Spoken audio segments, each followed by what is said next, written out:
Neljaosaline talvesõidukool teeb teid tuttavaks libedate teeolude probleemidega, autode valdamise tehnikaga ja rehvide haardumisega.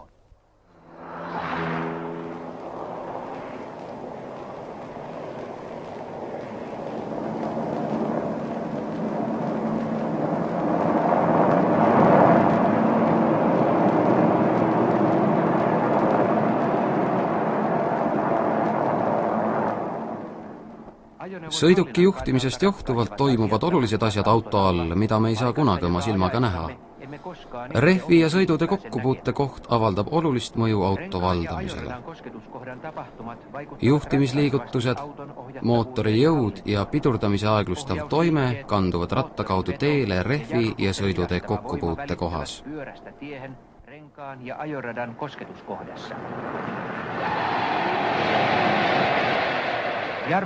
Pidurdamisel on suunatud rehvilt teepinnale aeglustav jõud.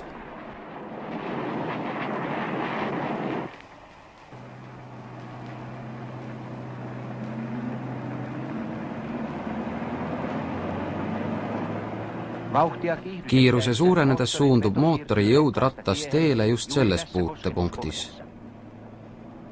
Kurvis autot mõjutav kesktõukejõud on suunatud sellele samale rehvi ja tee kokkupuute kohale.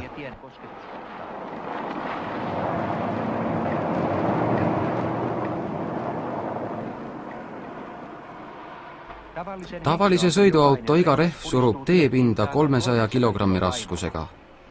Rehvi kummimaterjal surutakse tihedalt vastu teepinda.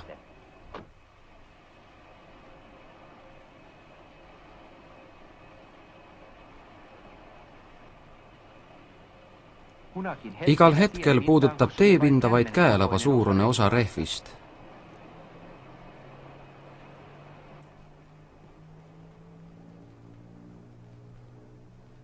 Sama võime näha ka altpoolt, kui rehv surutakse auto raskuse all vastu klaasplaati. Puutekoht ei ole suurem kui mehe käelaba.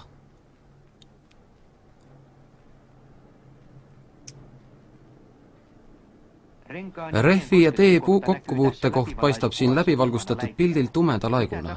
Mis juhtub ratta ja teepinna vahel kohas, mida me ei näe kunagi oma silmaga?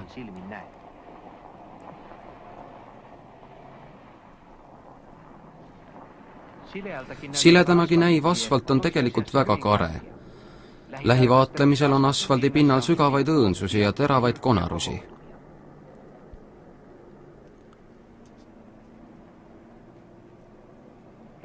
Ratta veeredes tungivad tee ebatasasused rehvi ja lastse kummimaterjali sisse.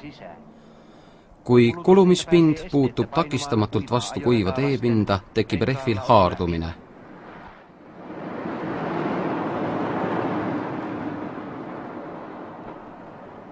Lume, jää või veekihiga kaetud teel ei saavuta rehv loomulikku puutepinda tee ebatasasustega.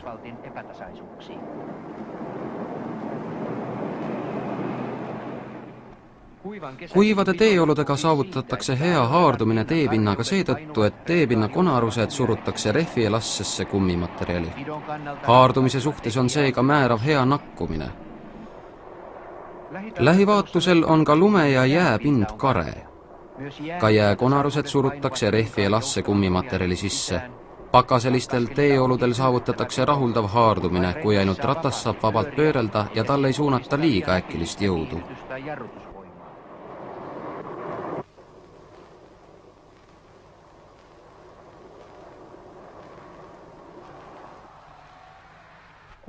Kuivade teeoludega annab asfaldi karedus rattale hea haardumise.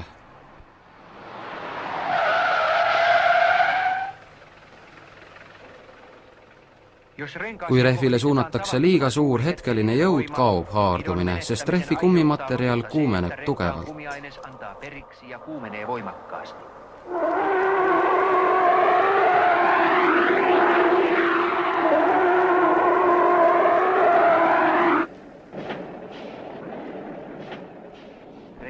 Rehvi ja tee puutekohas on pidurdamine kuumendanud kummi niivõrd, et see on hakanud sulama.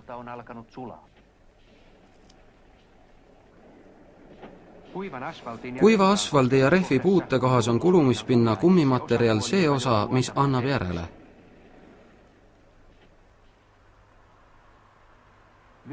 Ka talvistes tingimustes halvendab haardumist rehvile suunatud jõud.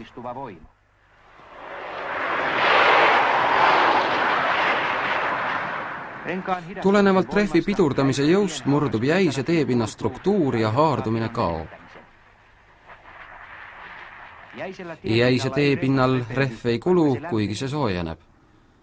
Nüüd annab järele teine osapool. Tee jäine pind.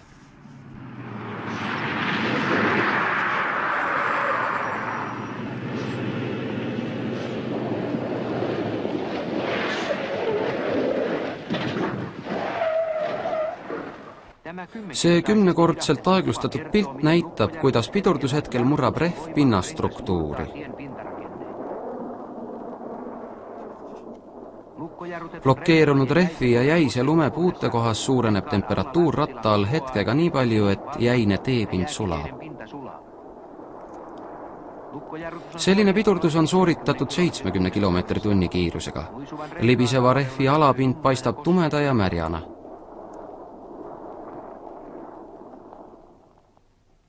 Rehvi haardumine tuleneb sellest, et rehv ja teepind on teineteise sees nagu hammasrattad.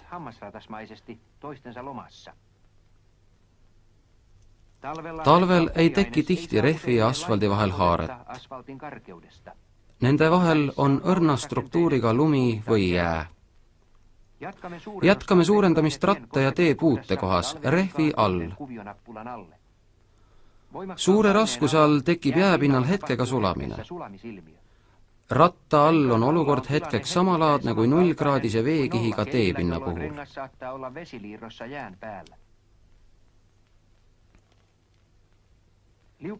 Libeda teega kaotab esiratas suure gaasi andmise tõttu oma haardumise. Libisemine sulatab kohe ratta all olevat jääd. Sile teepind paistab märjana.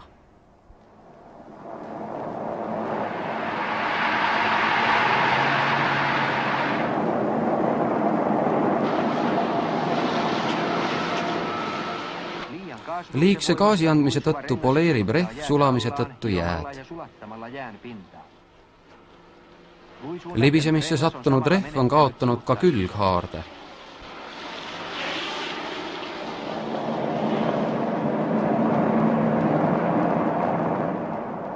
Samamoodi juhtub ka pidurdamisel. Pidurdusjõud murrab rehvi haardumise, jäine aluspind poleerub soojuse ja libisemise raskuse tõttu.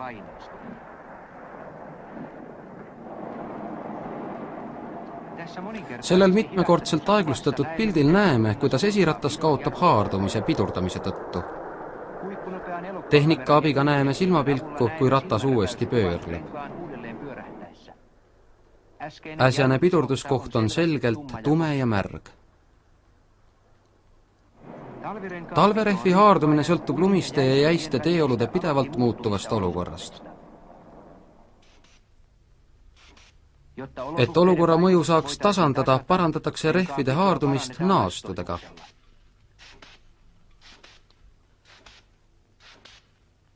Metallnaastu torkejõud on nii suur, et see tungib jää pinna sisse, parandades märgatavalt haardumist ja ennekõike juhitavust.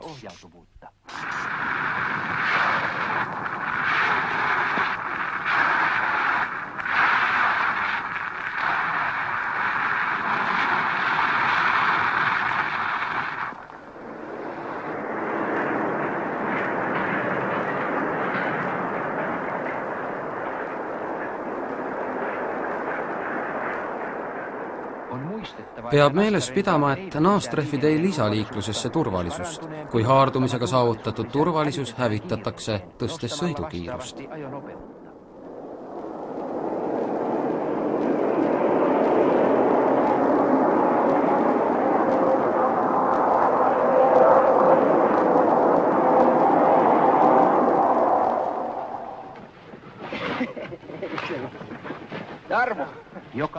Igal juhul on endal lihtne proovida, kui suur vahe on libiseva ja mitte libiseva rehvi haardumises.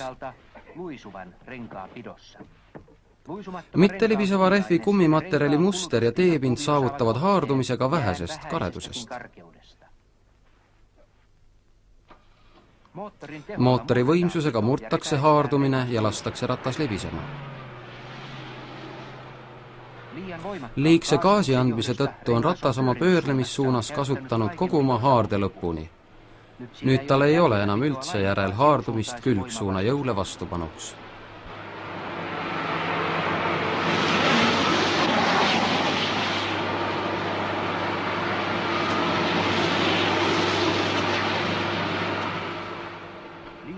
Liigse gaasipedaali vajutamisega satub ratas liiga kergelt külglibisemisse.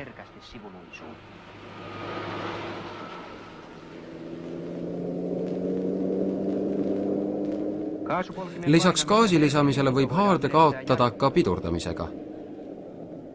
Pidurdav auto kasutab kogu haarde aeglustamiseks. Kui külghaaret ei ole, pole auto juhitav vaatamata esirataste pööramisele.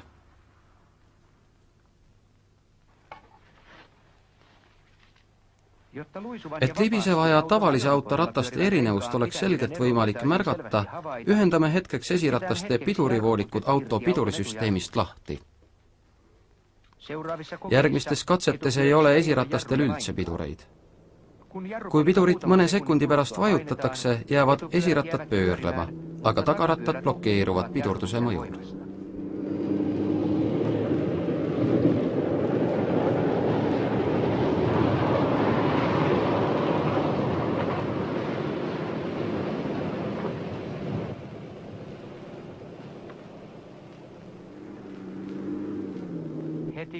Kohe, kui tagarataste libisemine algab, kaob nende külghaare.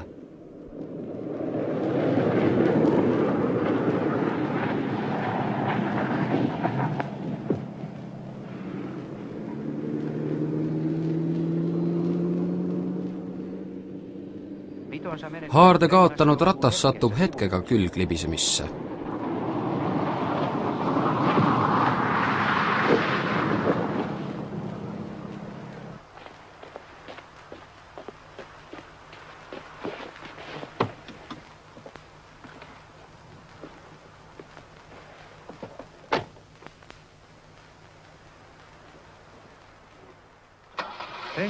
Rataste ja tee vaheline haare on normaalses olukorras piisav nii kaua, kui juht ei suuna ratastele liiga suurt jõudu.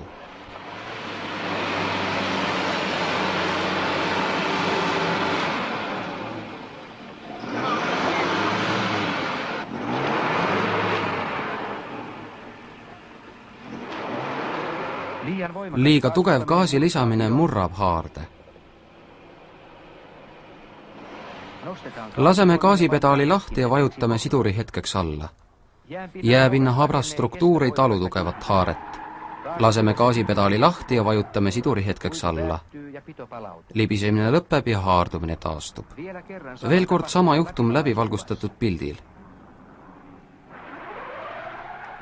Nüüd ei aita ka ükskõik milline gaasi vajutamine, sellepärast laseme gaasipedaali lahti ja vajutame siduri hetkeks alla. Libisemine lõpeb ja haardumine taastub. Talvel sõitmise suurimad vead tulenevad äkilisest jõu kasutamisest. Auto juhitavuse ja valitsemise poolelt on tähtis, et rattad pöörlevad sõidukiirusele vastava kiirusega. Siis jõuavad rehvi kummimaterjal ja muster tekitada haardumise teepinna ebatasasustega ja naastud saavad tungida jäässe ja lumme.